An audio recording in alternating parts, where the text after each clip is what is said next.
Hi అండి.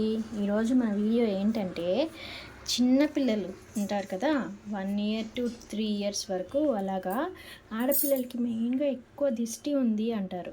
అందుకనేసి నేను మా పాపకి రోజు ఎన్నీళ్ళు దిష్టి తీస్తానన్నమాట. మెయిన్గా ఫ్రైడే అయితే పిల్లలకి తలస్నానం చేయించి ఎన్నీళ్ళు దిష్టి తీస్తే చాలా మంచిది. అది కూడా 12కి అట్లా చేయాలండి. సో మనం ఎన్నీళ్ళు దిష్టి చేసుకోవడానికి పసుపు, సున్నం, కొంచెం పూలు, మిరపకాయ, ఎండుమిరపకాయ, బొగ్గు.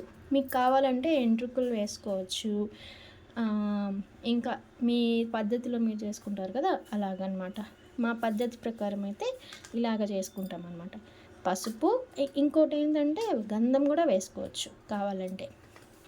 ఈ ఎర్నీళ్ళు మనకి లైట్ కలర్లో ఉండకూడదు, చాలా రెడ్డిష్గా ఉండాలి.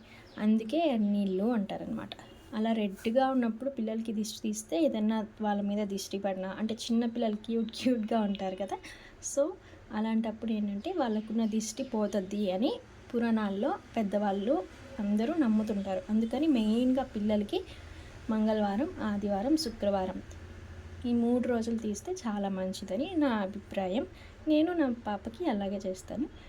మీరు మీ పిల్లలు చిడి పెడుతున్నా, ఏడుస్తూ ఉన్నా, కొంచెం అట్లా ఉన్నప్పుడు దిష్టి తీస్తూ ఉండండి. థ్యాంక్ యూ అండి. సో ఇప్పుడు మనము దీంట్లో వాటర్ వేసుకుందాము.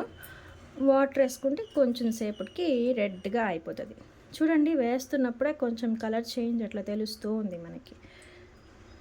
సో ఇలాగ ఎంత ఎక్కువ నీళ్లు పోస్తే అందులో పిల్లలకి నీళ్లు ఆశిస్తాయని కూడా అంటారనమాట. సో అందుకనేసి దానికని కూడా పిల్లలకి ఎన్నీళ్ళు తీస్తే చాలా మంచిది. ఇది అందరూ పాటించాలని నేను కోరుకుంటున్నాను. పిల్లలందరికీ కూడా దిష్టి ఉంటే పోతుందండి. Thank you. కలర్ ఎలా అయిపోయిందా? సో ఇప్పుడు ఇలాగా మధ్యలో కర్పూరం పెట్టుకొని పిల్లలకి ఎన్నీళ్ళు దిష్టి తీస్తే చాలా మంచిది. మీరు కూడా మీ పిల్లలకి ట్రై చేయండి, తీయండి.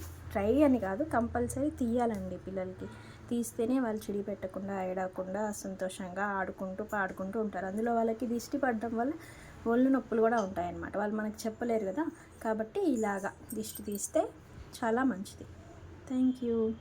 Do subscribe, share my videos. ఇంకా కావాలంటే కమెంట్ చేయండి. థ్యాంక్ యూ అండి.